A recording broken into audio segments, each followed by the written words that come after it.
Hi, good day. Hi everybody. This is a new room. TryHackMe Billing. Some mistakes can be costly. Uh, of course, let's start this room. I start this one quickly because I needed to take time to start. The scan will be 8022 MySQL database. I didn't check this endpoint, but whenever this port 80 and you start the room, just go straight to that port. You come here, say my billion. You log in, you can jump and you say, oh, SQL injection, but if you notice the name, it's in MagnusBilling. So if you go, this is a software and see an application is installed, and it's you can see in the title called MagnusBilling. When you have something like that in application, the first thing to do is just Google it. When you Google it, you find an exploit for it. See, it already has a CVE MagnusBilling application, unauthenticated remote command execution, and we have this one. You can say, oh, let's start directly with it, so we don't need to think about something else, because you can say, okay, maybe it's there. So set listening host to my machine IP attack box. What is my IP? 10.10.65.241, so we know it's there. Set remote host, which is 10.10 in my case.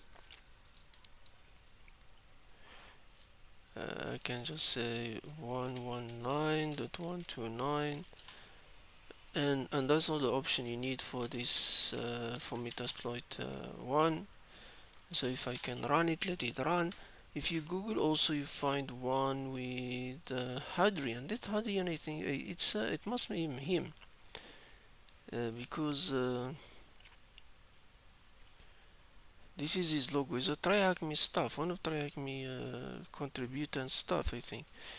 He created Python, so if we get this Python script, you can see in the code, because this is they targeting the endpoint of the CVE. It's a PHP where, and then you can see sending a reverse shell. Okay, I download this one already, so let's I already downloaded it. I tested already before because I didn't use it in when I start the room. Let me put NC Mozilla VP in 1337. So this one, you just run it in PHP in Python. You call your URL, you put your IP there, and basically this one is faster. This one also it came through. So if I can say ID, why ID PRW?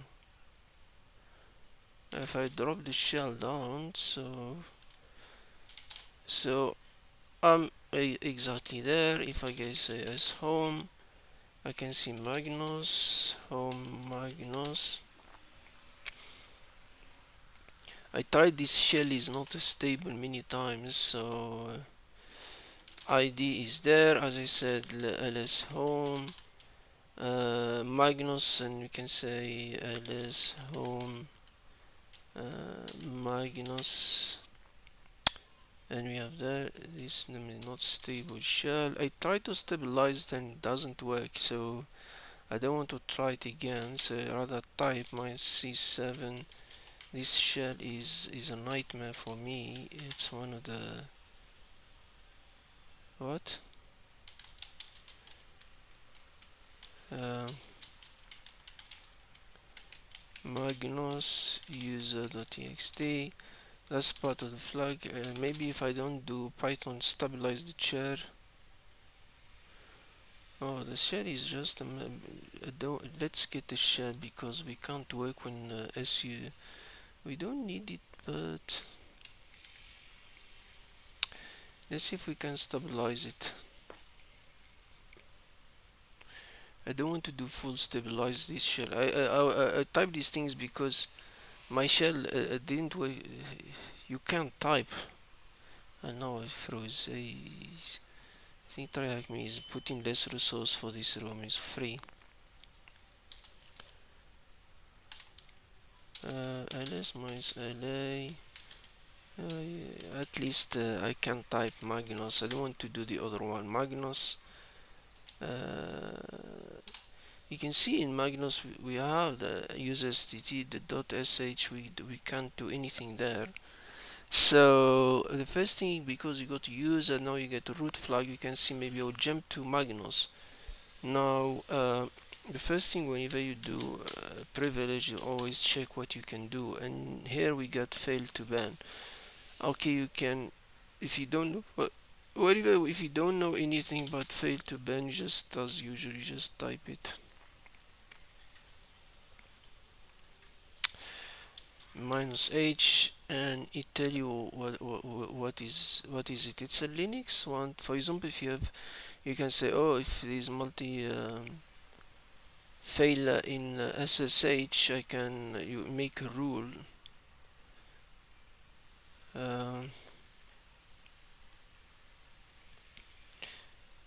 Log file that contain password failure report and ban for course bin IP address. That was basically in nutshell. Now because it's running as root is very dangerous, because now we can I don't want to do last step, because my shell was a mess when this is my second video doing it.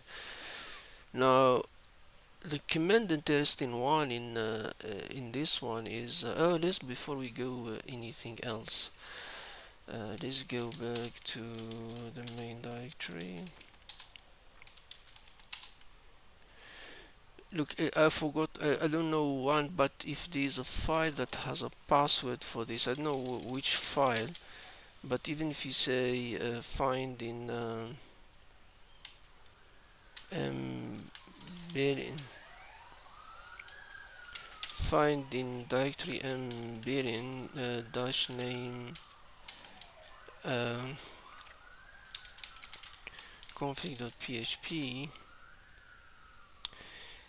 it doesn't get me what I'm looking for, because I'm looking for where he put in database password, because if I go there I don't see, I forgot where he found it. But when I would do is the room, I found it in this file.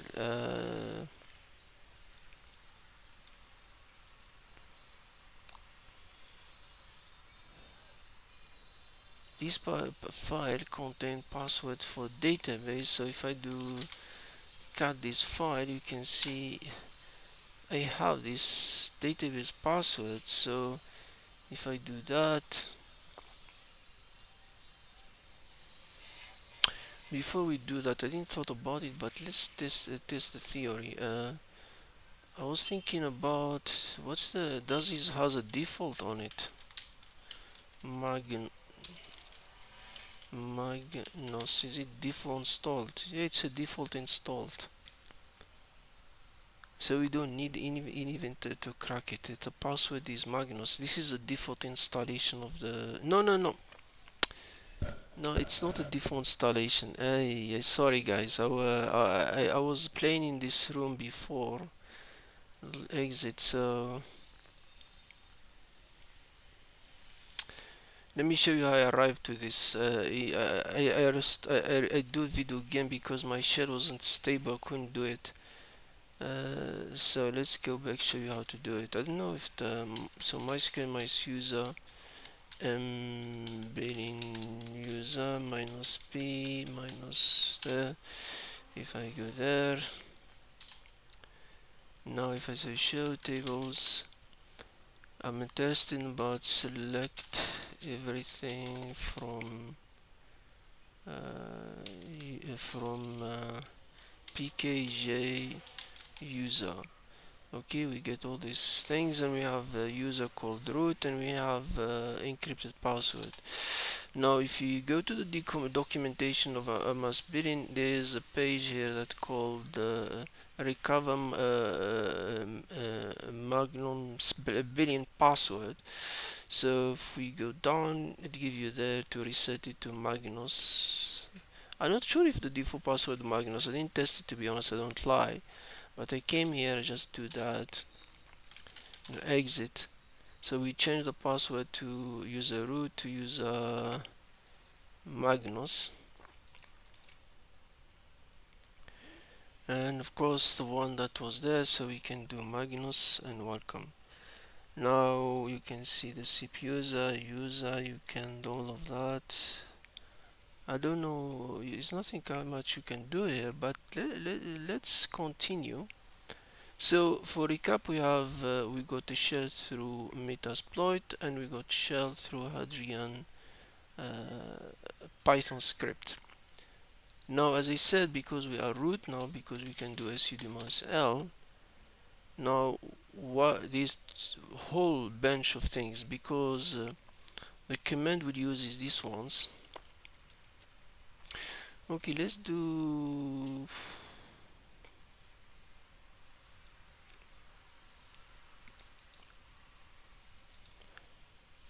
this first. Status. The status tell you what it has. It has all the I don't know what they call them, jails or something. Remember, there is if you go to LSETC, no, let's do that. LHOST Fail2ban. They're all owned by root. One of the things that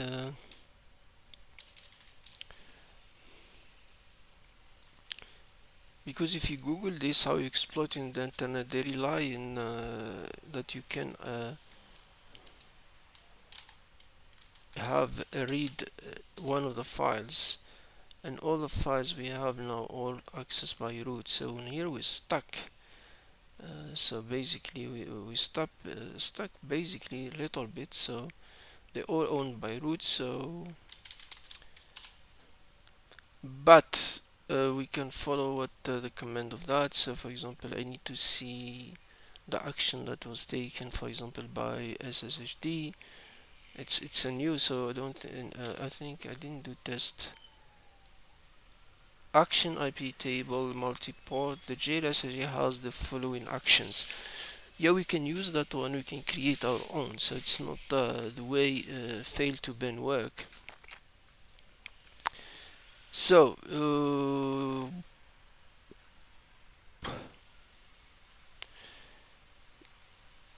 it seems the shell now is a bit stable.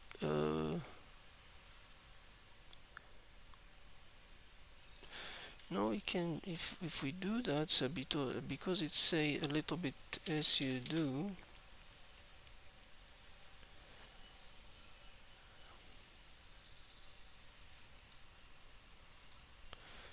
set SSD.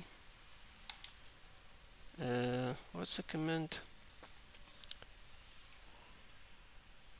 Add action and then action. Okay, we can add action. Action.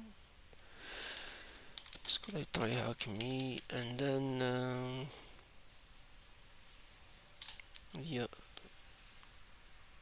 use serious. As you do.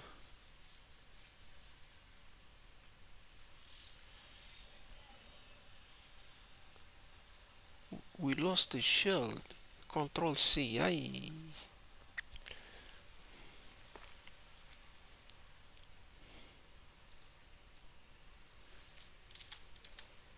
How come I did this mistake?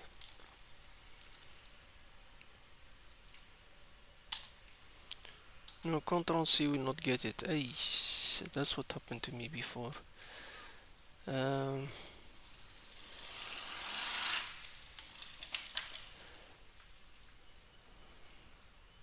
Let's get another shell.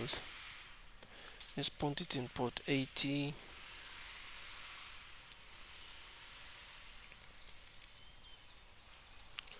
NC minus LVMP 1338.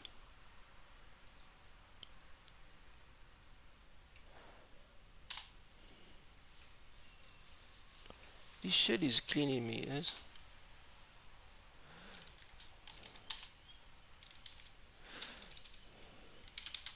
Does this work? Okay, clear. Let's do it.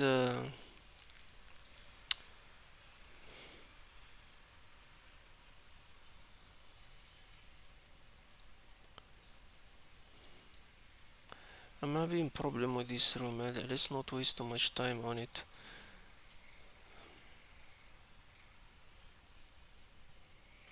So we add a first action called myExploit. It's added in SSD. We use in SSD endpoint, and then we can tell it because we can. That's what the whole point of why we can do these things, because Fail2ban, you can do action ban with the command that you want, and here we can do whatever we want. We can get our create what they call that, and we did you do chmod by plus s the bash directly. You want to do it, and then after you do that things, you just trigger an alert. So you need to trigger something so to let fail ban to run, and here we just say ban this IP, for example. And if I do minus LA binary bash, the one that we just did there,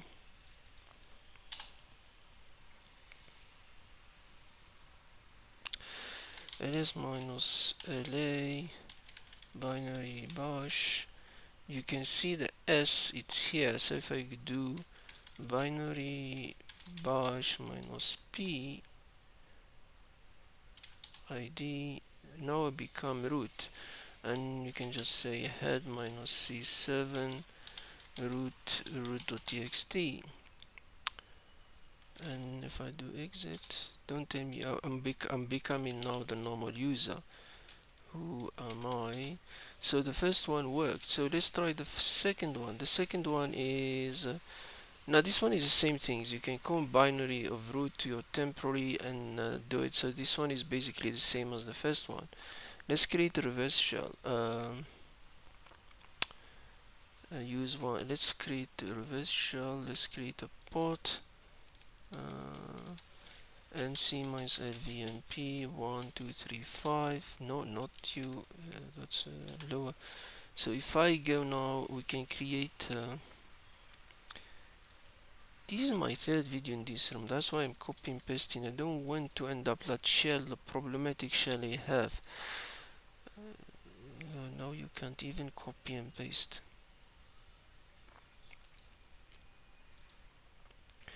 Now I'm creating another one called reverse shell, and then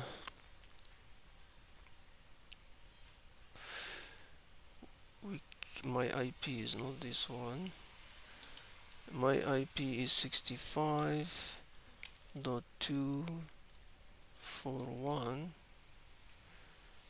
So if I do that,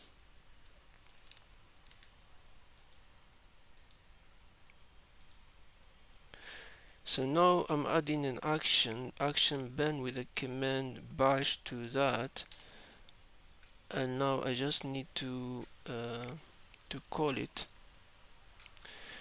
To call it, I just need to ban I just ban an IP.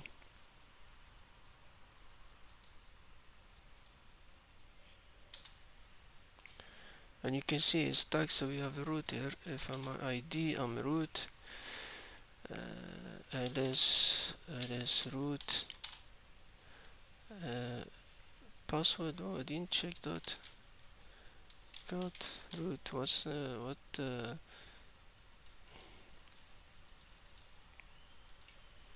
who are you?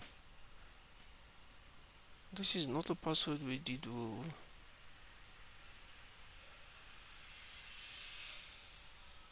Password marksfield.log. What that password is? Interesting.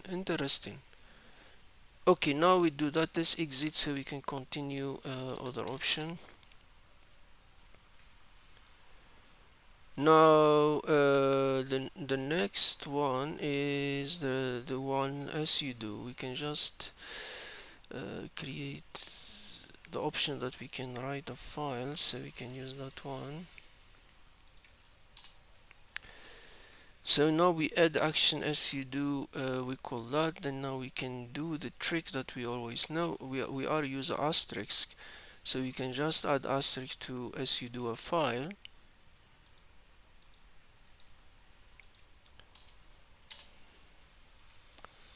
and then you can just